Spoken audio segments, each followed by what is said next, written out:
Good morning everyone. I am Tanushree Dharai from Civil Engineering branch, and today I am going to teach you your Theory 1 paper, which name is Structural Mechanics. So you know everyone, in the last class we solved many numericals based on bending equation, and we also derived the equation of bending, that is sigma by y E by r m by I. Similarly, another derivation we will derive for the today class, that is torsion equation, or it is also known as the equation of torque. So basically this equation is based on a circular section shaft which is fixed supported at one end and free supported at one end, and at the free end of the shaft you have to provide a moment that is in the torsion equation termed as torque. So by applying this torque, whatever the deformation, whatever the angle produced, those are the main things to derive this equation. So let's get started. So first of all, torsion equation or torsion constant is defined as the geometrical property of a bar's, or you can say it is a shaft cross section, that is involved in the axis of the bar, that has a relationship between angle of twist and applied torque, whose SI unit is m to the power 4th. The torsion equation is given as follows, that is T by J, tau by R and G theta by L, where T is your torque value, J is your polar moment of inertia, tau is shear stress, R is radius of the shaft, G is modulus of rigidity, theta is angle, or you can say it is the angle of twist, and L is length of the shaft. So these are the some assumptions for the torsion equation. First of all, the material is homogeneous, that is elastic property throughout the material should be same. Then material should follow Hooke's law, that is the material should have within the elastic limit, the stress of this material is proportional to strain. Then the material should have shear stress proportional to shear strain. Then the cross-sectional area should be plane. Next is the circular section should be circular. Every diameter of the material should rotate through the same angle. The stress of the material should not exceed the elastic limit. So those are the assumptions for the torsional equation. That means we have to derive this equation within these boundaries. So now we will derive the equation of torque. So here, for the derivation of the torsional equation, we will take the circular section of the shaft, and within it we are taking a small ring section that you can see here.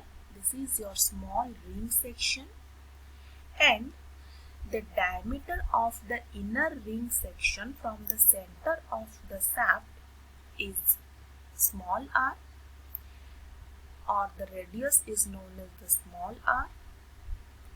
The thickness of the ring is given as small dr, Then the total circular section of the shaft, the radius is given as capital R from the center. So now we have to analyze the ring section and what are the deformations of the ring section. We have to derive first. Then by giving a limitation of 0 to capital R, that is the whole section value, we can derive by the integration with limitation value of 0 to capital R. So now a shaft will said to be in torsion if it will give subjected to with two equal and opposite torques applied at two its ends. You can see in this figure here two torque is there, that is this direction and another this direction.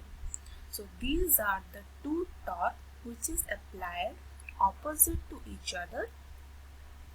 Then when a shaft will be subjected to torsion or twisting moment, there will be developed shear stress and shear strain in the shaft material.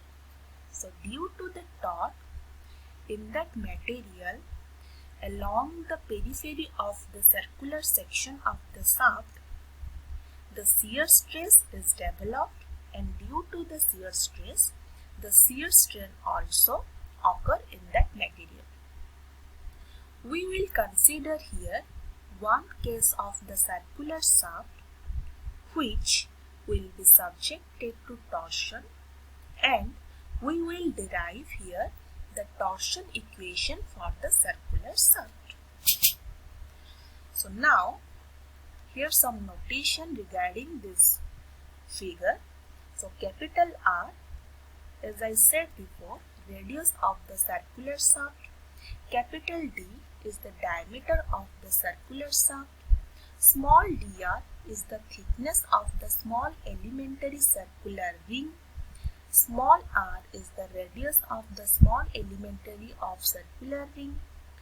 Q is the shear stress at the radius r or small r from the center of the circular shaft, and tau is the shear stress at outer surface of the shaft. dA is the area of the small elementary circular ring, which is calculated as 2 pi into small r into dr. So as we know that the area of the ring section is denoted as small d into capital A, and the area is calculated as the periphery into thickness. So we know that the perimeter of the circular section is calculated as 2 pi r, and the thickness of the circular ring, that is this ring, is given as in this figure dr. So 2 pi r into dr is the value of the small dA, which is the area of the circular ring, and the small q here denoted the shear stress value up to this circular section, and the tau value, which is the shear stress value of the total circular shaft. Now the shear stress at a radius small r from the center could be determined as mentioned here. So you can see Q divided by R is equal to tau divided by capital R. So we know that shear stress is equal to, we know stress is equal to force per unit area. Okay, so force per unit area. So now here the Q divided by small r is the value for the circular ring, and tau by capital R is the for circular shaft. So by which we can calculate the small q value as tau by r into small r. So here we got the value of shear stress of the small elementary section. As we know that the small q is the shear stress at the radius r from the center of the circular shaft. That means up to this much. So now we got the value of small q. Now we have to find out the force value for the elementary small section.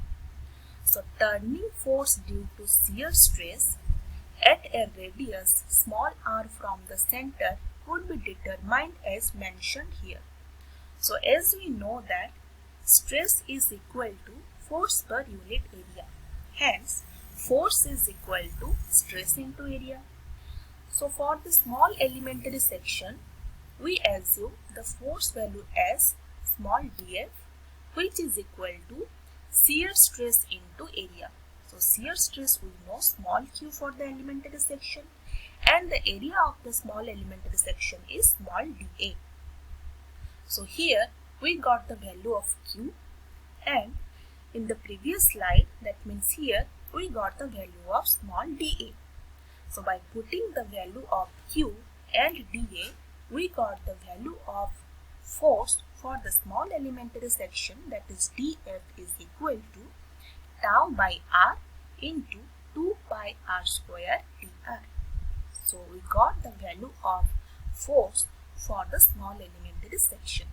Now we have to determine the value of torque, or you can say the twisting moment for the small elementary section.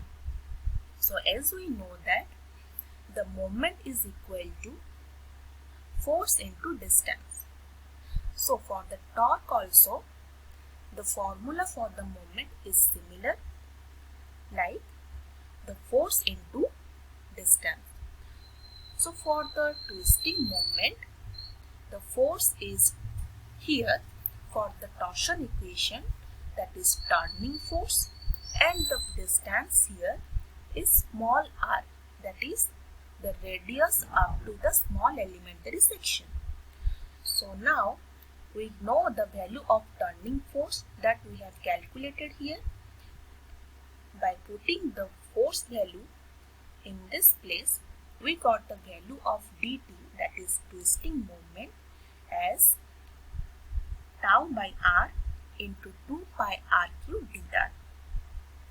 From this all value, if we common tau by r into r square, then we have 2 pi into r into dr value in bracket. So you can see that 2 pi r into dr is the value of area for the small elementary section. So hence we can put dA value in this whole place.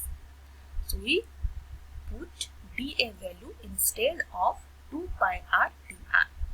Hence the TD value or the DT value, that is twisting moment value for the elementary section, is equal to tau by r into r square into dA. Hence we got the value of shear stress, we got the value of force, and we also got the value of twisting moment for the elementary section now. So after this, if we provide a limitation of 0 to capital R, that is the radius from the center to the whole circle of the shaft, and integrate this twisting moment value, we can find out half of the equation, that is the P by J equal to tau by R. So here the total torque could be easily determined by integrating the above equation between the limit of 0 and capital R. So therefore the total torque transmitted by a circular solid shaft could be given in following ways, as displayed here in following figure. So today this much. We will continue from here in the next class. Thank you.